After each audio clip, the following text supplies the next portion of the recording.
Bem, gente, tudo bom com vocês? Espero que todos estejam bem, sim. Vamos lá para uma aulinha. Essa é uma aula aqui de introdução, tá, à genética. Então, é uma aula em que a gente vai ver os conceitos básicos, tá, de genética e hereditariedade. A gente vai falar um pouco dos trabalhos do Mendel, do Gregor Mendel, né? Vamos mostrar como ele chega até a primeira lei e vamos ver alguns conceitos básicos que todos precisamos saber para conhecer, para falar um pouco mais a respeito da genética. Beleza, gente? Então é isso aí, vamos lá. Bem, o trabalho de Mendel, o primeiro Mendel foi um monge, tá? Que ele nasce lá onde hoje é a República Tcheca, lá no século XIX, tá bom? E ele gostava de matemática, gostava de estudar, mas não alcançou, né, a universidade. Ele foi para o monastério, foi ser monge, aconselhado para poder continuar estudando. Porém, não se adequou muito bem às questões religiosas, à condição religiosa, mas aproveitou o seu tempo para estudar. E lá ele conheceu alguns trabalhos, por exemplo, sobre reprodução de plantas, e ele tinha uma curiosidade nele sobre como as características, né, passavam de pai para filho, pensando que nessa época ainda várias ideias, tá, perpassavam aí ideias como as de Aristóteles ainda, lá da Grécia Antiga, de que a mistura entre dois indivíduos acontecia por fluidos, tá? E de que o resultado desses fluidos gerava um novo indivíduo. Outros tipos de visão, tá? Vamos chamar, hipóteses, né? Existiam nessa época, por exemplo, como a do pré-formismo, que dizia que no espermatozoide existia já um pequeno serzinho que só iria ser modificado ao se encontrar, né, com o óvulo, já depois de conhecido essas duas células gaméticas, né? Portanto, já bem depois do conhecimento aí do surgimento do microscópio. E assim, várias ideias foram sendo dadas desse período em que não se sabia como, não se tinha noção do que era DNA, material genético, nada disso, tá, gente? Sabia-se um pouco sobre os gametas e talvez a importância, o que era o que eles faziam, mas não se tinha efetivamente, não se sabia como as características passavam de uma geração para outra. Se era uma mistura das características, que muita gente dizia, pega uma planta com uma flor branca com uma planta com a flor vermelha. Aí vai misturar as duas, vai dar uma planta de cor intermediária, rosa, sei lá, sabe? Porque está misturando coisas, misturando o que não se sabia o que era. Mas Mendel teve a oportunidade de ler trabalhos anteriores ao dele sobre polinização e a importância dos grãos de pólen, tá? e, da, e da fecundação do ovário, tá? Das plantas. Então, esses trabalhos que ele leu mostraram o que era a fecundação, o que era a polinização, como é que qual era a importância do grão de pólen chegar à região do pistilo, né, do gineceu, que ali vai acontecer a fecundação, enfim, ali iria acontecer a mistura das características, né? Enfim, ele estudou isso e ele começou a trabalhar. O que ele fez? Ele utilizou um grupo de plantas da espécie Pisum sativum, que a gente chama de ervilha de cheiro, tá? Para os experimentos. de polinização e hereditariedade. Quais foram as características favoráveis dessa planta que ele usou? Favoreceram o estudo dele. Primeiro, um ciclo de vida curto, ou seja, ele conseguia várias gerações em pouco tempo. Na realidade, essa é uma planta que produz gerações a cada intervalo de meses, né? Se eu não me engano, são 3 ou 4 florações e nascimentos a cada ano. E cada uma dessas plantas gerava muitas sementes, ou seja, muitos descendentes, o que gerou uma base de cálculo importantíssimo. Para estudar bem genética, a gente precisa de muito número. A genética é uma das partes da biologia em que a gente vai usar bastante a matemática. Tá? O que vai acontecer ali? Outra coisa que ele teve, fácil cultivo. Essa planta facilmente, né, se plantava ali, ela não tinha muitas exigências. A possibilidade de polinização artificial, isso aqui foi fundamental para um processo dele que a gente chama de hibridação. Ou seja, ele pode pegar o pólen de uma planta e polinizar uma outra planta artificialmente. Como é que ele fazia isso? Ele pegava o pincel, passava na antera, que é o local de onde sai o pólen de uma planta, e ia lá e misturava com outra. Tá? Outra questão aqui é que essa planta tem naturalmente autofecundação.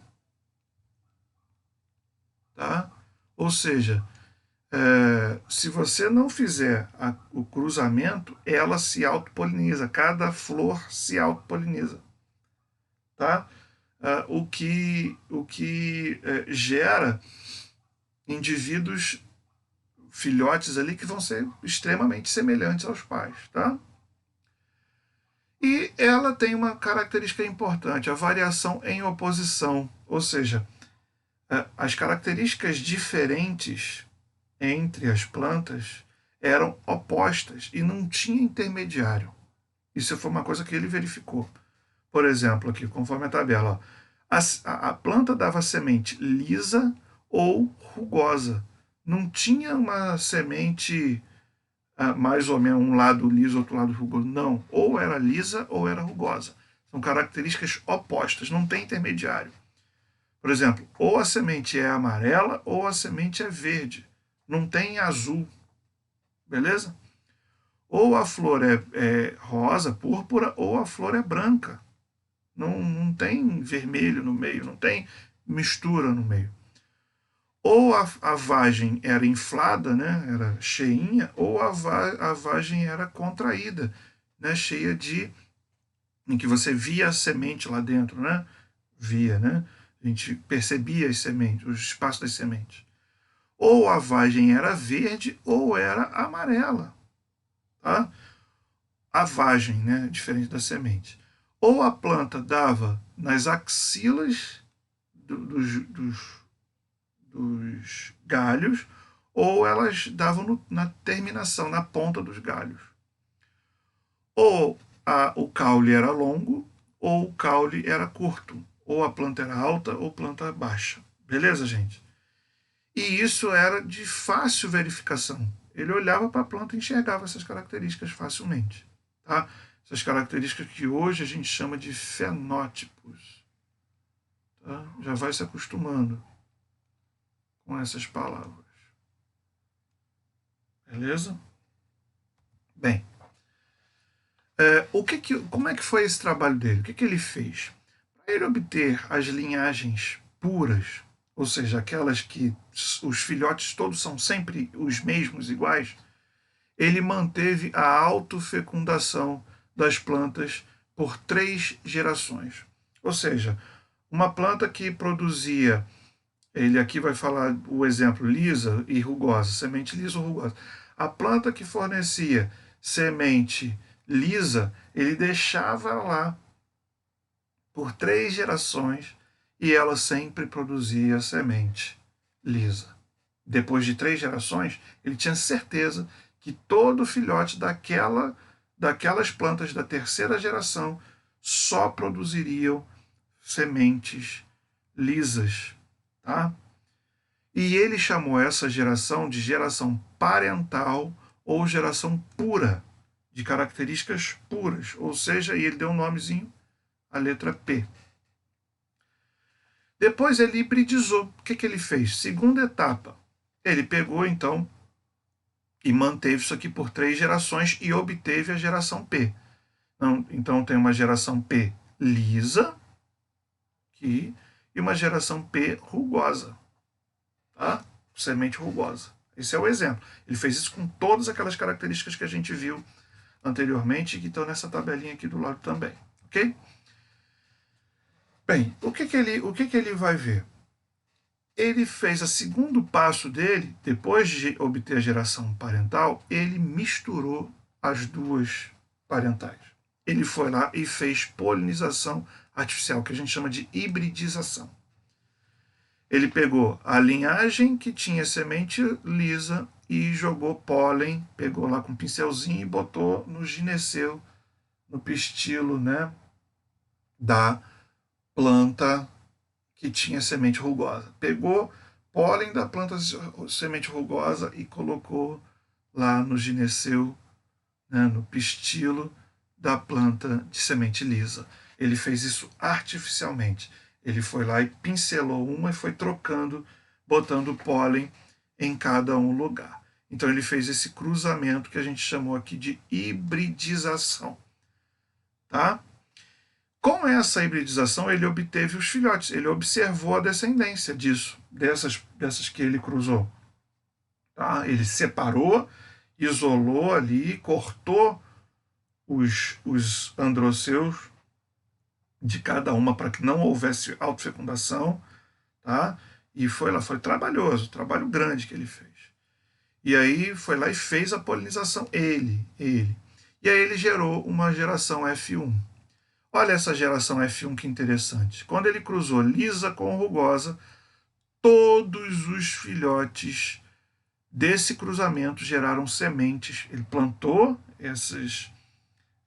pegou esses frutos, né, que gerou ali as vagens, e olhou para essas vagens, para a semente.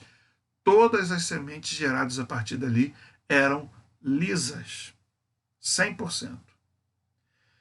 E aí ele continuou, ele não parou aí. Ele manteve aí, depois que ele fez a F1, ele fez a autofecundação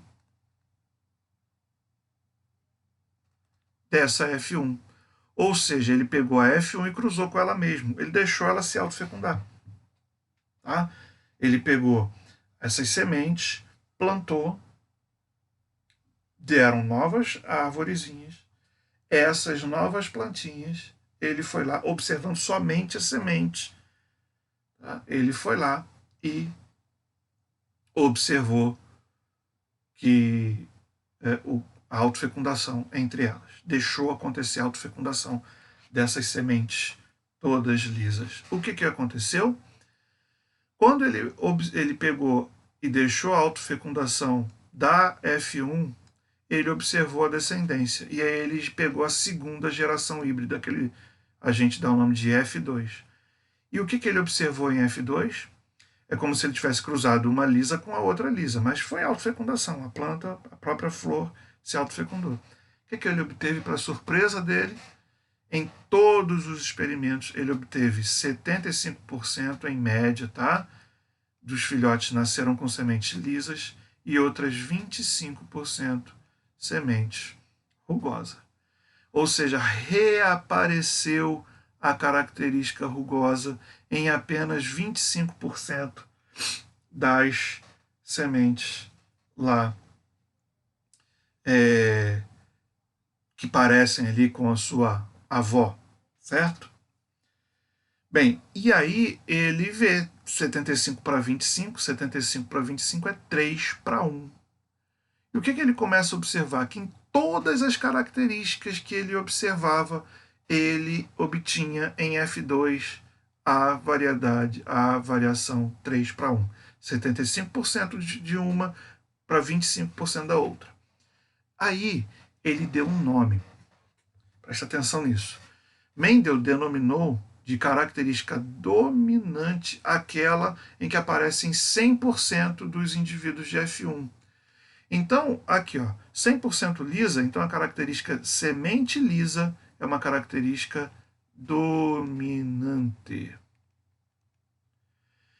E ele também denominou que a característica que aparecia em 25% dos indivíduos de F2, ele chamou de recessiva. Então, a característica rugosa é uma característica recessiva. Preste atenção que não é porque ela é recessiva que ela apresenta em menos quantidade. Não. Tá? Na população. Por exemplo, cor dos olhos.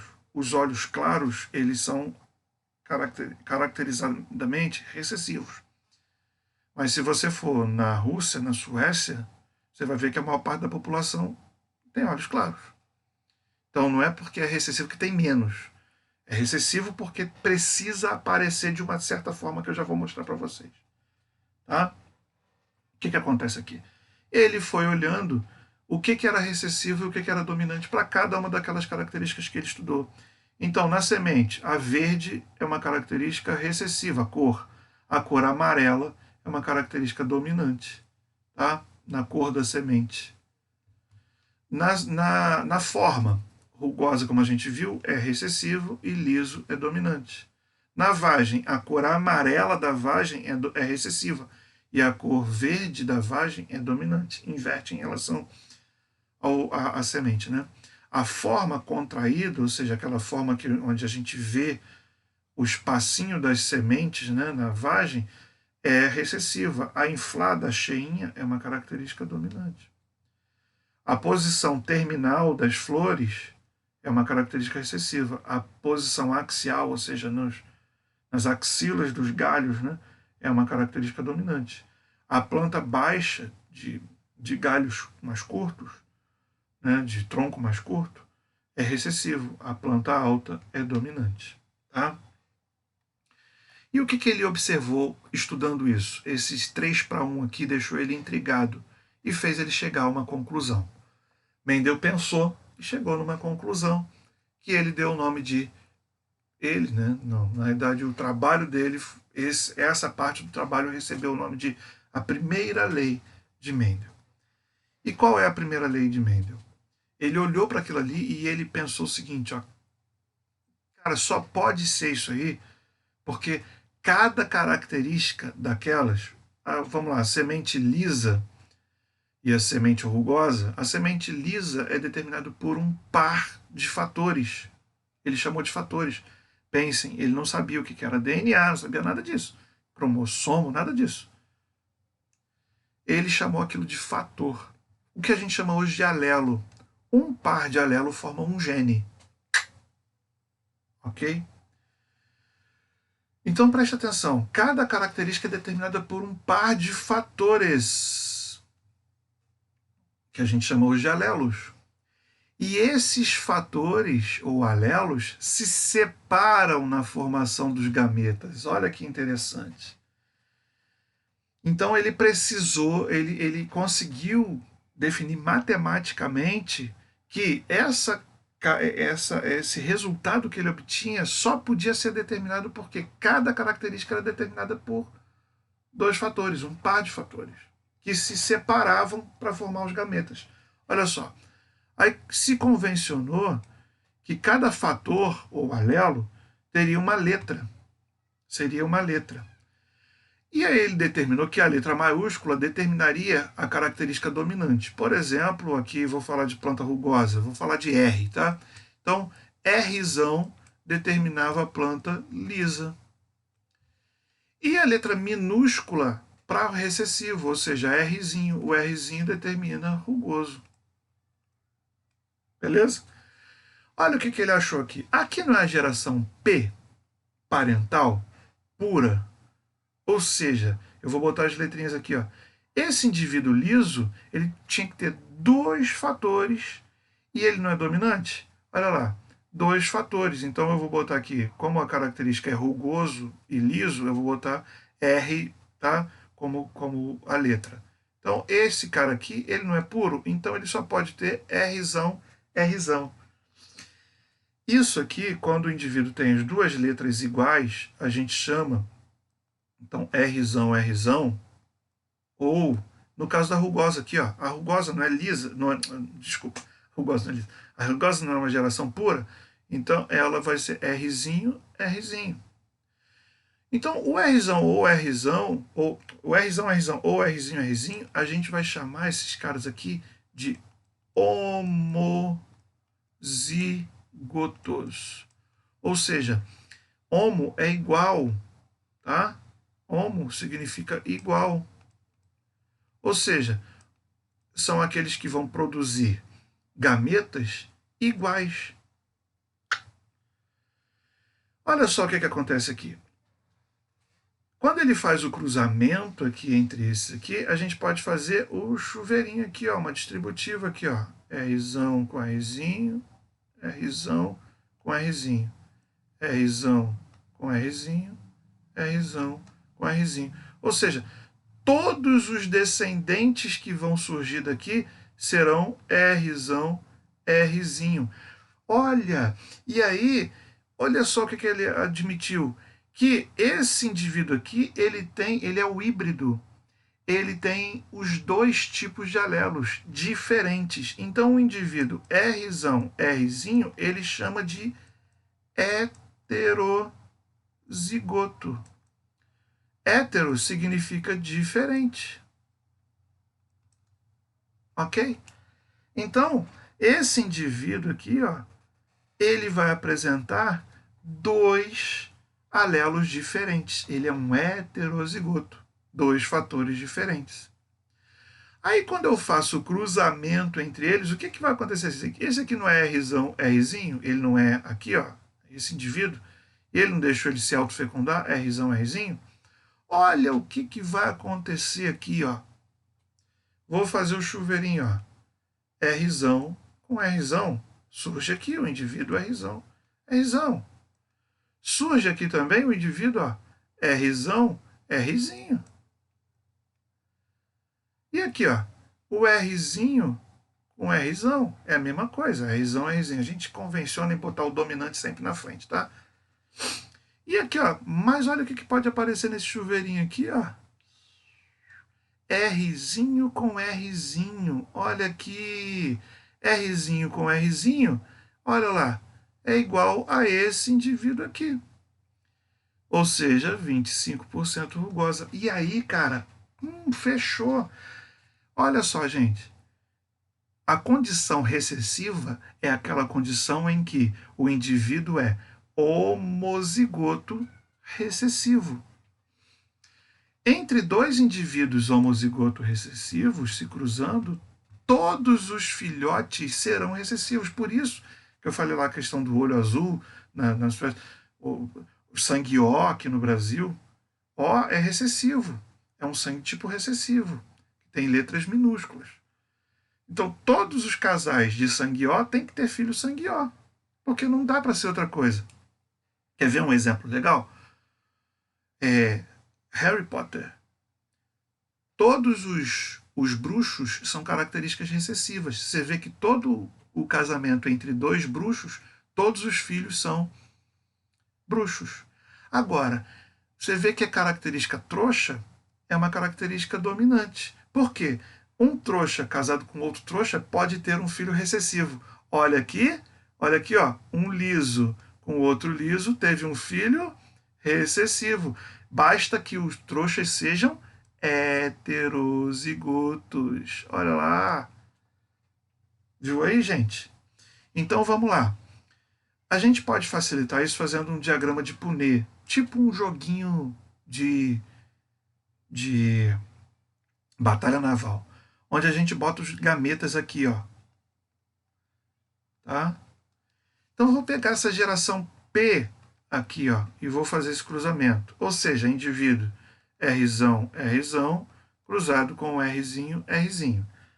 Na formação dos gametas, ó, na formação dos gametas, os alelos ou os fatores se separam. Então, eu vou separar Rzão e Rzão. Olha, eu vou separar aqui, ó, Rzão e Rzão. Para esse outro indivíduo, eu vou botar esse outro indivíduo aqui, ó. Na formação dos gametas, os alelos se separam. Então, Rzinho e Rzinho. Agora a gente vai jogar aqui, ó, o jogo do Batalha Naval. Ó, esse aqui é Rzão, esse aqui é Rzinho, esse aqui é Rzão, esse aqui é Rzinho, esse aqui embaixo é Rzão, esse aqui é Rzinho, esse aqui embaixo é Rzão, esse aqui é Rzinho. Ou seja, esses aqui são os filhotes, gente. O que a gente chama de genótipo dos filhotes. 100%, olha aqui, 100% Rzão, Rzinho, que é liso, semente lisa. Beleza? Agora, ele vai pegar e vai fazer o cruzamento do F1. Esse aqui é o F1, certo? Agora ele vai deixar o F1 se autofecundar. O que é a autofecundação? É o Rzão, Rzinho com Rzão, Rzinho. Beleza? Na formação dos gametas, os alelos se separam. Olha lá, Rzão, Rzinho.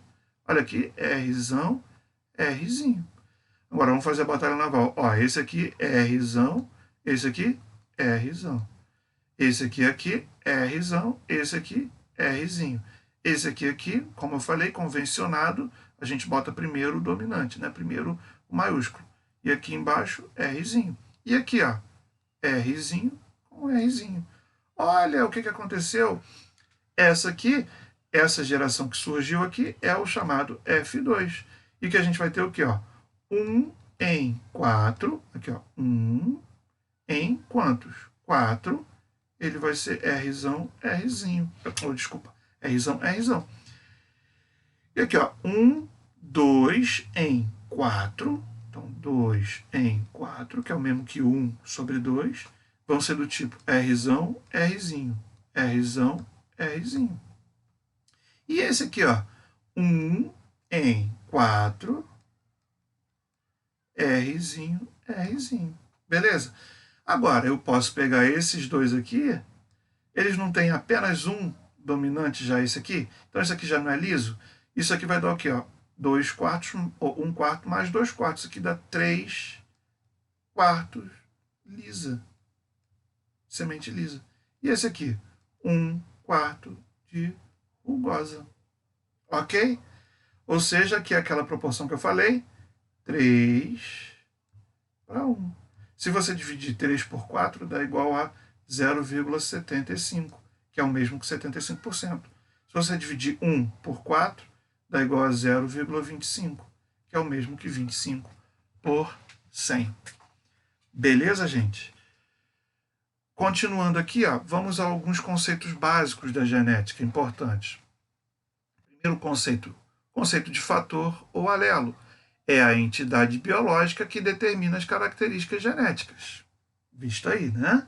Então, o fator é que determina se é a cor da semente, né? O que é a dominância? Dominância é a característica que se apresenta mesmo na presença de apenas um alelo. Então, a característica dominante é aquela que, mesmo tendo apenas um alelo, ela aparece, porque ela domina sobre o outro.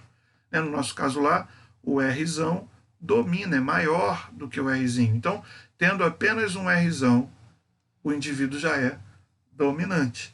Então, nós temos aqui, ó, pode ser a letra A, por exemplo, aqui, ó. Então, aqui, ó, tem um Azão e um Azinho. Azão, Azinho, heterozigoto, ele tem a característica dominante. E recessividade, o que é ser recessivo? É aquela característica que só se apresenta quando o par de alelos é igual e recessivo.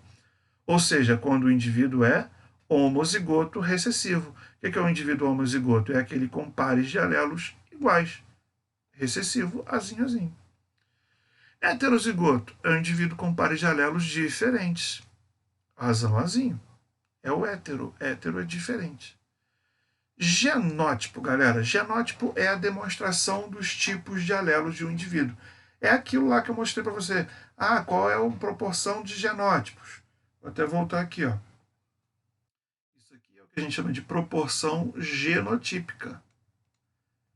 1/4, 2/4, 1/4. E essa aqui é a proporção fenotípica, de fenótipos, tá? Então a gente vai lá. O que é o genótipo? Genótipo é a demonstração dos tipos de alelos de um indivíduo. Então, se ele é azão, azão, se ele é azão, azinho, se ele é azinho, azinho, isso a gente chama de genótipo, o tipo de gene que o indivíduo tem. E fenótipo? Fenótipo é a característica que a gente está vendo, ou observando, ou medindo, ou testando. Por exemplo, o grupo sanguíneo a gente não vê, a gente testa. Tá? E a gente chama de fenótipo. É a característica que o indivíduo apresenta. E ela é determinada pelo genótipo. Tá? A gente viu, né? Semente rugosa é o Rzinho, Rzinho. Semente lisa é Rzão, Rzão ou Rzão, Rzinho. Né? E ela pode ou não ser influenciada pelo ambiente. Aí depende um pouco, tá? Existem características que, por exemplo, a pessoa tem genes para ficar gigante, grandona, mas ela não teve um alimento legal, ela não vai crescer, tá? E aí tem várias outras condições assim, tá bom? Só um exemplo.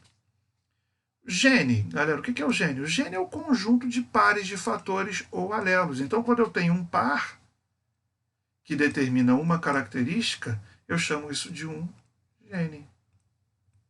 Tá? Locus gênico é o local no DNA ou no cromossomo onde verificamos a presença de um gene. Então é isso aqui, ó, gente. Aqui está um cromossomo, tá? Aqui eu tenho um par de cromossomos, já vou falar o que é esse par.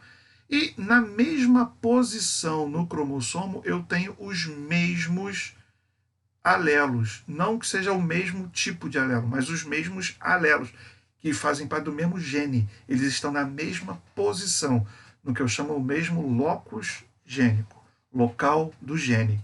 Ok? Então aqui, esse indivíduo é azão e azão. Esse aqui é azão e azinho. Esse aqui é azinho e azinho. Mas veja que o gene A, que é o par, está no mesmo local, no cromossomo. Cromossomo é o quê? É a forma do DNA no momento da divisão celular. Beleza? Então, esse é um formato do cromossomo. Cromossomos homólogos, isso aqui é importante. São os pares de cromossomos. Então, é isso aqui, ó. Isso aqui é um par que eu chamo de homólogo.